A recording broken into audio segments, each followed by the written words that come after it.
I'm Sarah, I'm a recorder player, and I'm obsessed with medieval wind instruments. I have been completely nerding out over David Munrow's 1976 book, Instruments of the Middle Ages and Renaissance, and I'm going to admit to something rather shameful. Before studying this volume, I could not confidently tell you the difference between a clavicymbal and a clavicitherium, a gittern and a cittern. I'd never even heard of the polyphont, the schreierpfeife, or the stump. Ha! But now I have. So let's go through the wind instruments of the Middle Ages together up to roughly 1600. If you want to hear about the Renaissance too, let me know below and I'll just have to make a part 2. I am sadly not David Munrow. He was a musician and musicologist who was able to play all of these wonderful instruments in himself. He did release an album, same title as the book, demonstrating each instrument in turn. So what I'm going to ask you to do is find his album on your streaming service of choice. It's on YouTube too. And every time I mention a new instrument, you can just tap it and hear the musical example. I'll also introduce you to some fantastic musicians who play these instruments with a YouTube playlist down below. And I've even put together a page of recommendations on THOMANN for musical instruments that you could buy. Good plan? Good. Let's go. Shawms. This book begins with reed instruments, the shawm. I'm only going to say it once. Tap on the track shawm on David Munrow's album and listen along. Shawm comes from the Latin calamus, meaning reed, and Munrow describes this instrument as wild and extrovert. It was loud. Shawms were meant to be played outside, and they were the chief reed instruments up until the 17th century. Shawm-like instruments are found in many different cultures. Munrow describes examples from Spain, Turkey, Iraq, and Hong Kong, and they've been traced back as far as the 2nd century AD. They came in a range of sizes, and the larger size of shawm later became known as the bombard. They were used in many different settings, in churches, such as at the ceremony in 1235 to receive the abbot of St Albans, but they were also used in the streets and, unsurprisingly because of their volume, in battle. There's a great description in this book of a shawm and drum being played together in a procession through the streets of Istanbul, and what's notable is that it describes the shawm player using circular breathing. Very cool. Later in the Renaissance, the proliferation of reed instruments grew immensely, with single and double bores, conical and cylindrical bores, reed caps, pirouette mouthpieces. We had the curtals and the courtholts, the crumhorns and the cornemuses. It sounds like a poem. Reed pipes. We can then trace the shawm back to other forms of reed pipe from different cultures. You have the Greek aulos, a double reed instrument, and Munrow even asserts that the aulos's context of accompanying a wild party is akin to the role of a jazz saxophone today. That is a party that I would like to be at. Reed pipes popped up wherever there were reeds to be whittled into instruments. By the shepherds of Greece, Finland, Spain, a reed cane would be cut, leaving a knot at one end and then finger holes burned through with hot wire. Similar instruments were made not out of reed but out of animal horns. Examples are given of the Welsh pibcorn and the 8th century Saxon schwegelhorn. Here you see a central section of wood with 2 horns attached, one on either side. And these were not only for secular playing. There is an example surviving in a stained glass window in the WEBSHOP chapel at St Mary's Church in Warwick from around 1477. Now, I think I've found the correct photos here. In the corner, you can see the little double pibcorn. Over here we have pipe instruments. Note how the players have their hands different ways around, as well as shawms, pipe and tabor, and bagpipes. I'll link the photos down below so that you can peruse the rest. But yeah, did someone say bagpipes? Bagpipes were found everywhere. We think of them today as typically Scottish, but that's just the tip of the iceberg.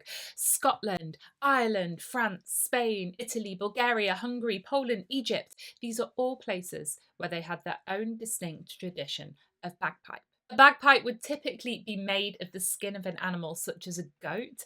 I have played on one of these. It's quite literally a whole goat. And this would have come quite naturally to a shepherd herding animals, Playing reed instruments, having animals, why not put the two together? One of the earliest descriptions of bagpipes, however, is not with a shepherd, but with the Roman Emperor Nero, who stated he would publicly play this instrument at his next celebratory games if he retained power. Wow. The advantage of the bagpipes is that next to a melody chanter, you have a drone or two, giving greater musical possibilities through adding this harmony. Drones were, however, not universal. We see them popping up from the 13th century on, but many bagpipes only had the melody chanter. Polyphonic music seems tricky as you're more tied to one specific drone note, but that didn't stop Guillaume de Machaut suggesting that his piece N'est-ce qu'un pauvre could be played by organ or bagpipe.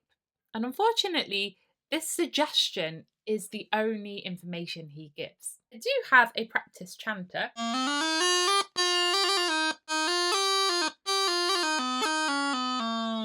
I'm obviously not great at this, so do check my playlist below. And we have bladder pipes. These work with a similar mechanism to bagpipes, but the bag was a smaller animal bladder.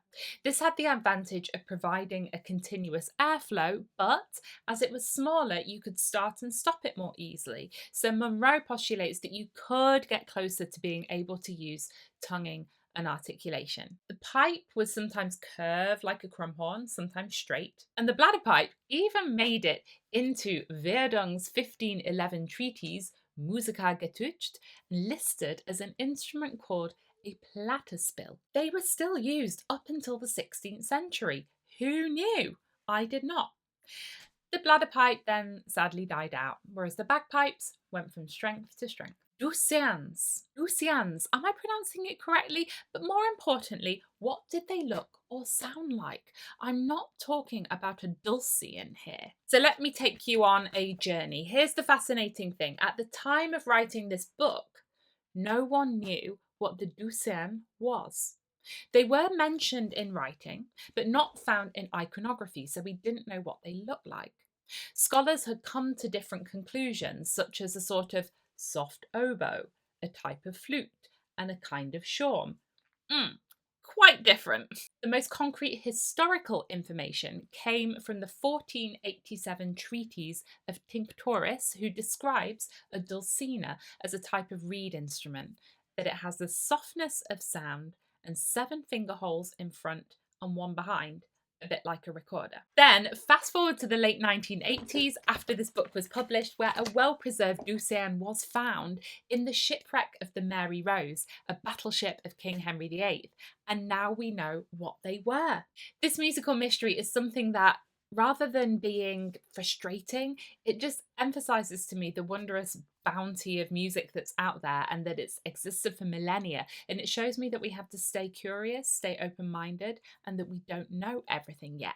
So remembering that this book I'm talking about today is 50 years old.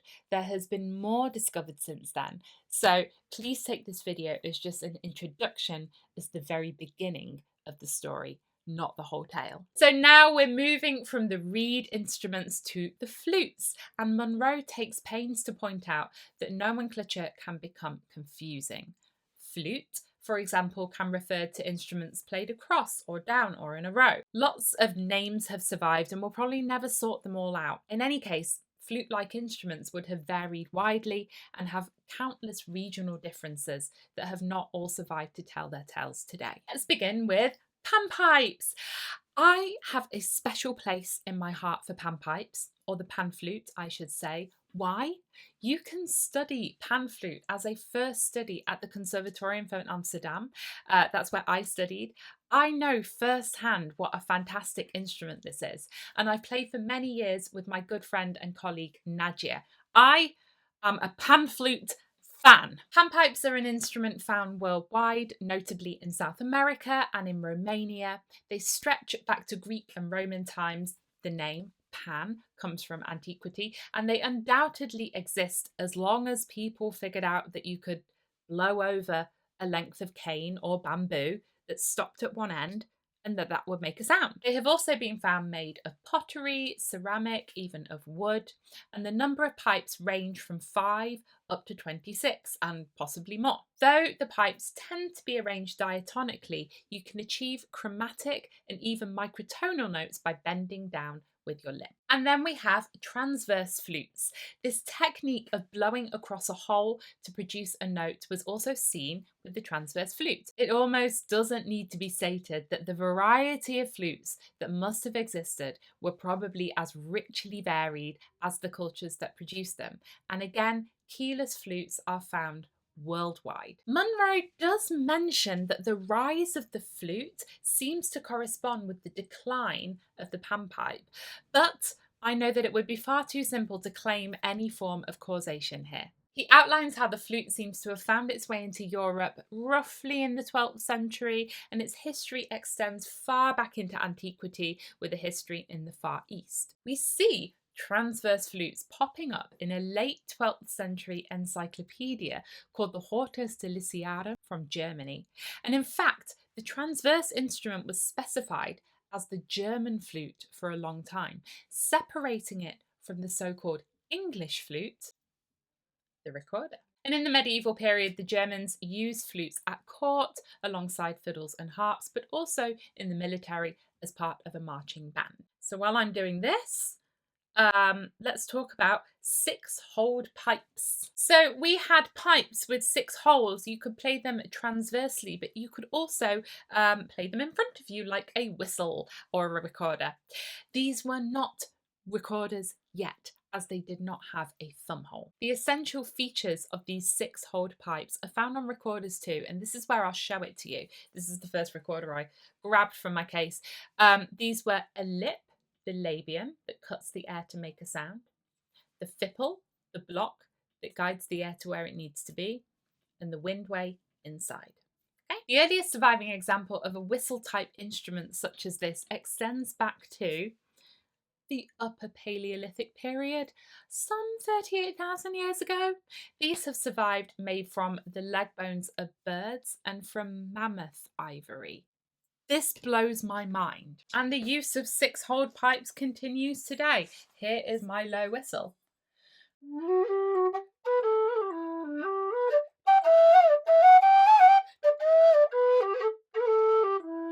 Conceivably could have been played 38,000 years ago. Double pipes. Alongside single pipes, we had double pipes. And before I get into it, I did a whole video on medieval double recorders, touching on instruments from different cultures too. So check it out. You had double instruments with 2 melody pipes, with 1 melody and a drone, even triple pipes with 2 drones. They exist worldwide and persist today. Just last weekend, I played a concert where my colleague Miro Petkov, he's a trumpet player with the Concertgebouw Orchestra, but for this gig, he broke out his Bulgarian dvoyanka and played an amazing piece on it. I also have this incredible instrument, a medieval double recorder made by Francesco Livergi.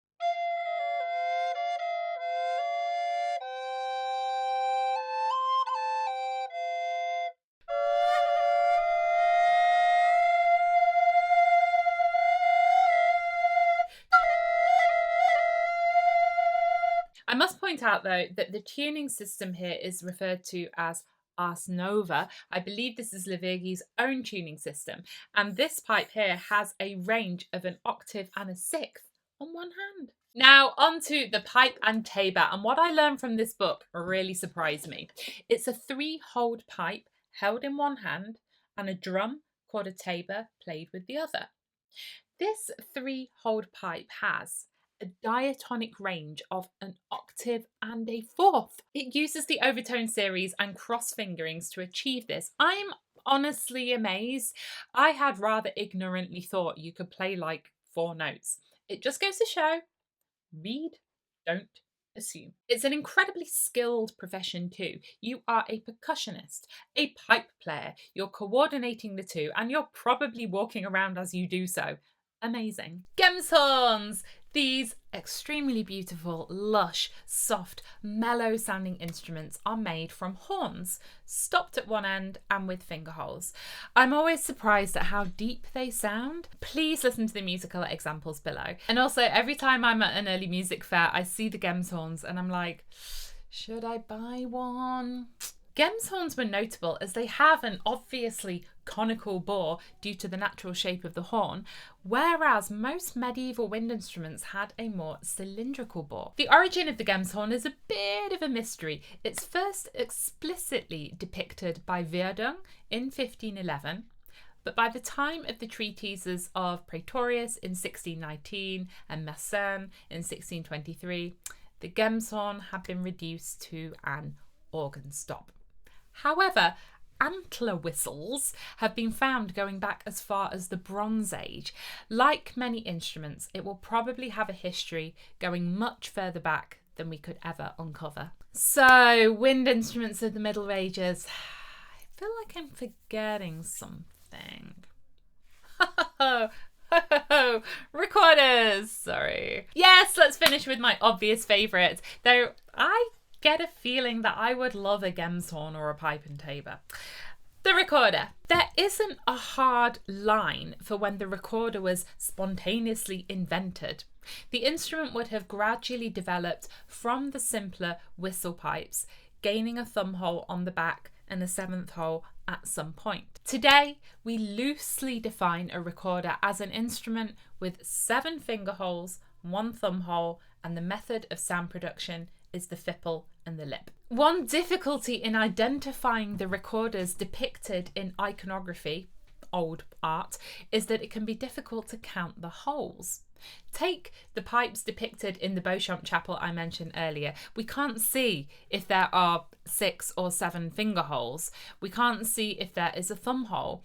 Sometimes we can't even see if it's a pipe or a reed instrument like a shawm. We note that the recorder was definitely referred to in 1388 in the household accounts of the Earl of Derby. I'm from Derby myself, so I always feel irrationally proud of this fact. By the Middle Ages, recorders were extant in a variety of sizes, though by no means standardised in terms of key or pitch. By the 14th century, we did have recorders that today we would refer to as a tenor, but the much larger great bass contrabass sizes came later in the Renaissance. There is evidence that recorders were used together with singers back then, such as at the 1385 marriage of the Duke of Burgundy, where they describe excellent singers and flute players. The flutes likely being recorders. So we know that this isn't the end of the story for the recorder, and now I really want to make part 2, the Renaissance, but I want to finish with a photo from Munrow's book. It'd be great if I could find it. This shows 3 medieval recorders. These 2 are from Turkey and this is from Norway.